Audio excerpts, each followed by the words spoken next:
Hello viewers, welcome back to JABOLKO Trade.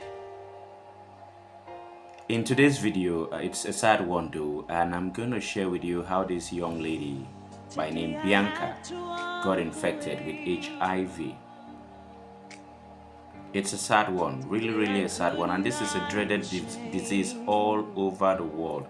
And one of the things I got to learn from it was that she slipped through drinking and many other things happen. You know how these things have a domino effect.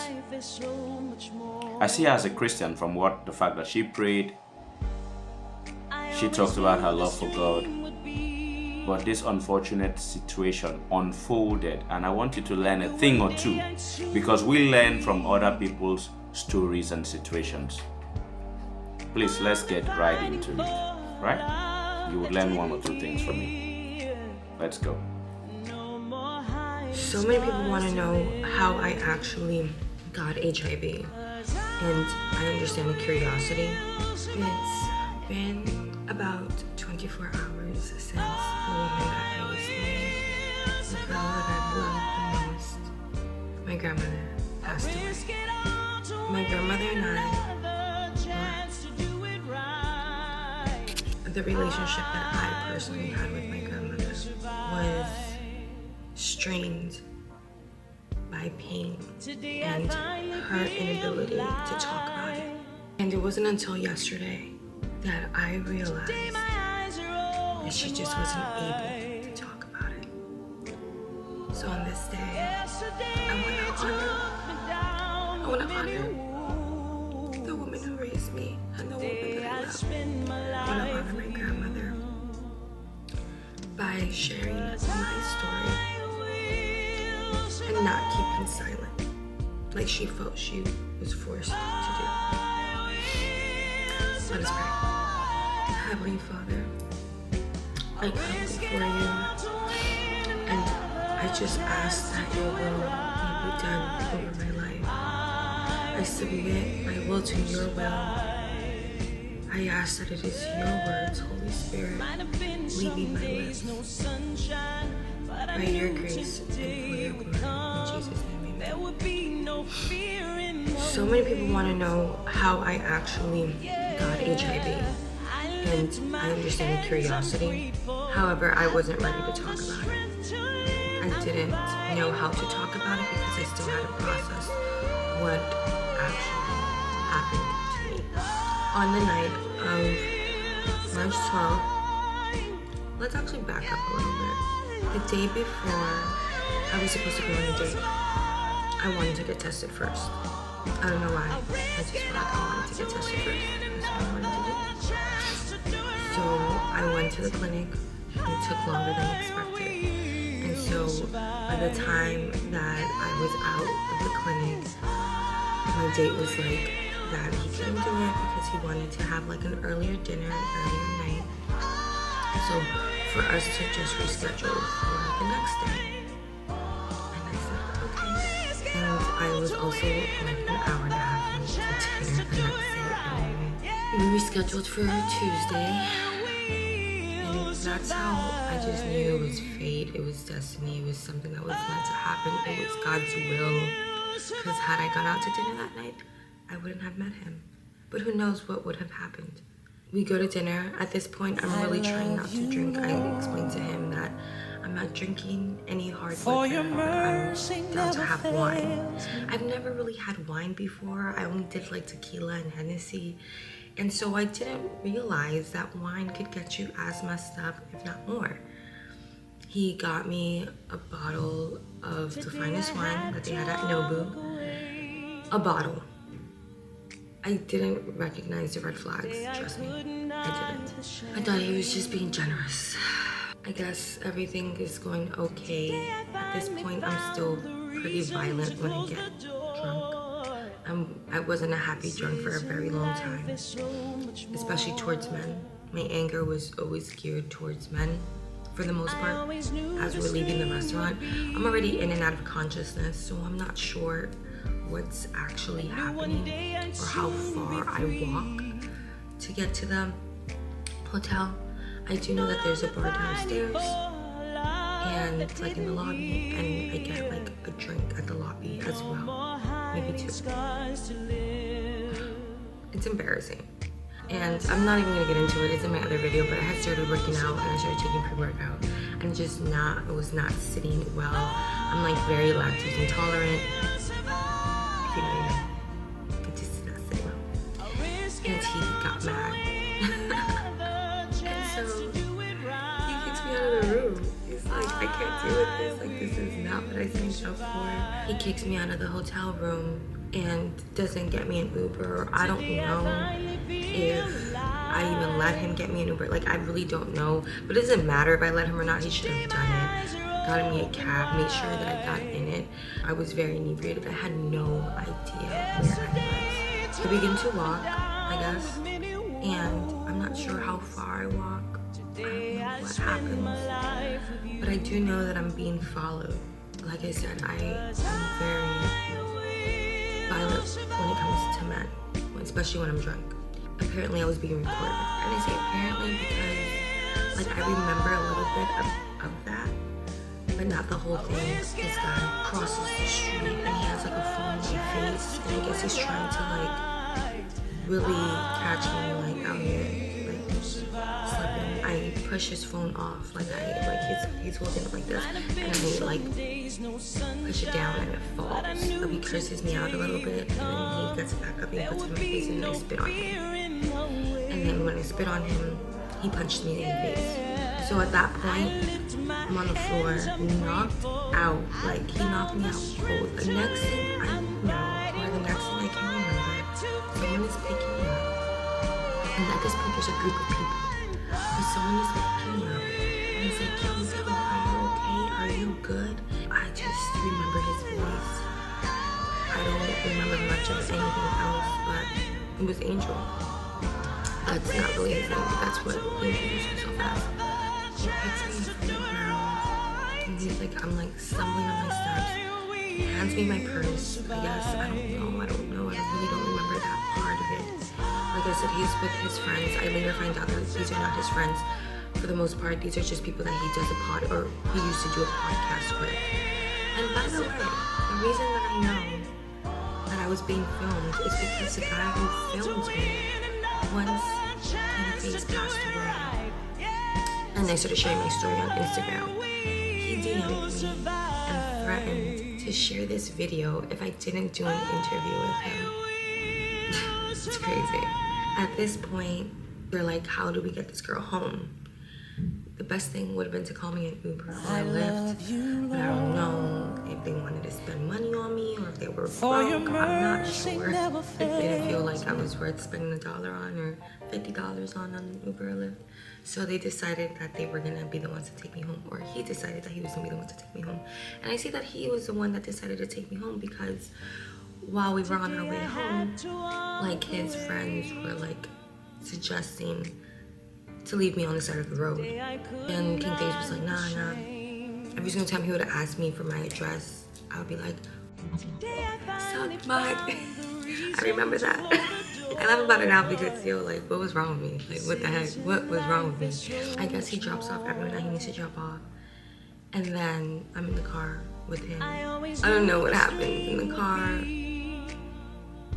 but I do know that he doesn't take me home. He didn't have a home to take me to anyway. We go to his place, and when I tell you that when we're entering his place, because you had to go through, like, it was like a side door. I don't know why we couldn't go through the front door. He was moving anyway. When I was taking my steps to go into that place, I felt shadows just like closing in on me as I walked through the valleys of the shadow of death.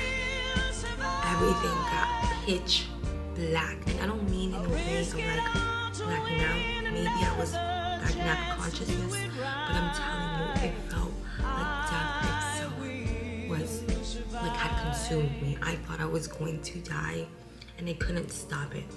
I couldn't stop what was about to happen. I enter, and I don't remember much when I'm inside. It smells like dog piss. Like, it literally felt like a trap house. Like someone was like squatting there. But anyway, it smelled like mad dog piss. He had 2 dogs. That's basically all I remember. like going past like I guess the living room and then into the room, and I don't remember anything else after that. And I thought I was dead, but I wake up the next morning. My mind starts trying to put the pieces together. Am I dead? Am I okay? Because I felt off. I had about to die. Like my head hurt, my body hurt. And then I start like fluttering my eyes open. And I don't recognize the room that I'm in. It's like red walls. I might as well have been in hell. I can't open my eyes, so I only was able to open one eye. I don't remember which one it was. And then that's when I started to cry. I started to kind of remember what happened the night before, even like what happened with my date. Like there was just so much like things to unpack, and I was so embarrassed. I was so scared because I didn't recognize where I was. And I'm like, who am I with? I was just holding myself like this as I wept silently. And I guess not that silently because Angel hears me. He comes behind me and he hugs me. He gives me a big embrace. And he's like, it's okay. I turn around and I see his face. For like a split second, I'm relieved. I'm like, alright, he's kind of cute. I just go into his arms and I just start weeping. And he's like, you could have died. He's like, you really could have died. Things could have ended up so much worse for you. He says, like, imagine if I wasn't there. Something worse could have happened to you. Thank goodness I was there. The manipulation started from the first second I gained consciousness. Once I grabbed my bearings a little bit, I realized that I didn't have any clothes on. And I'm like, did we have sex? And then his face just goes blank, like he's all ghost. And he was like, no, we didn't have sex. And then I'm just like, okay, like you don't have to lie to me. Like, fine, I realized that we had sex. I'm not wearing any clothes and neither are you. Did you use protection with me? I need to know if you used protection because I just got tested yesterday. And then he's like, well, of course we use protection. And I should have known then that he was a liar because like he first said that we hadn't had sex and then he said that we did and with a condom. I should have known. He was moving that day and he decided for me to like spend the day with him. Like I could have gone home, I guess. I was scared to go home too, like just to see my parents and to see my mom and then to have to explain to her what happened to me. Not something that I was like super excited to do right away. And to see my grandmother as well because I knew she was gonna have 1,000 questions. He tells me that he'll drop me off at home like a little bit later. For me to just run a few errands with him and then he will drop me off.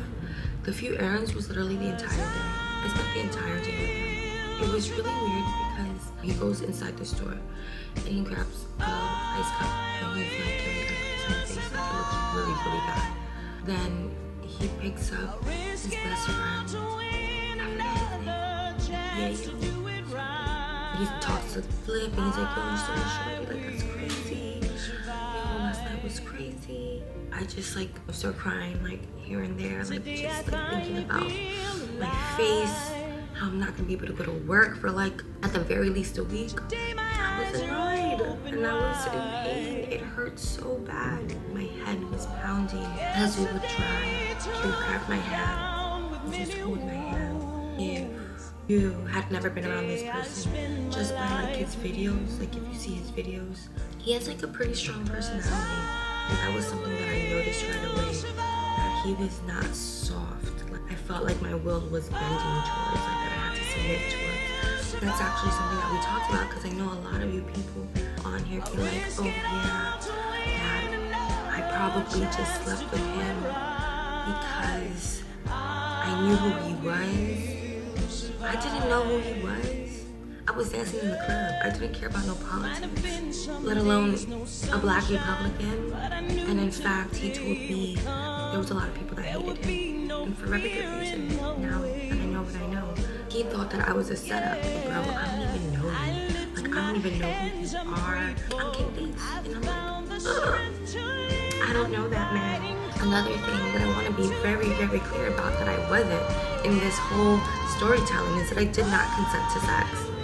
part of the reason why I was scared to tell you guys or not ready to tell you guys is because I wasn't ready to admit to myself that I had been raped. I never consented to sex. And I even wonder, what did sex feel like or look like at that moment? Was I even awake? Was I just a body? Just laying there? I didn't consent to this. So when people are like, oh, you should have gotten to, like, man, shut up. Because I didn't say yes to this. Again, this is all for God's glory at the end of the day, because look at me now. This was intended to be for God's glory. Because yes, this is the result of sin. But God calls all sinners. He calls us by name. So through this, God will be glorified. I will speak and share the power of my testimony and the power of the grace and love of God. He finally drops me off at home and calls me a few hours later. I didn't even know who it was. I pick up the phone and he's like, hey, I just want to make sure that you're okay. And I'm like, huh? Who's this? Yo, it's like his face, his king face. And I'm like, oh, I had already forgotten about him. For the few days after that, I was love bombed by him. Weeks after that, I was like entirely love bombed by him. After like 2 weeks of me knowing him, he told me that he loved me. He really played on the strings of my heart very well. My will submitted to his.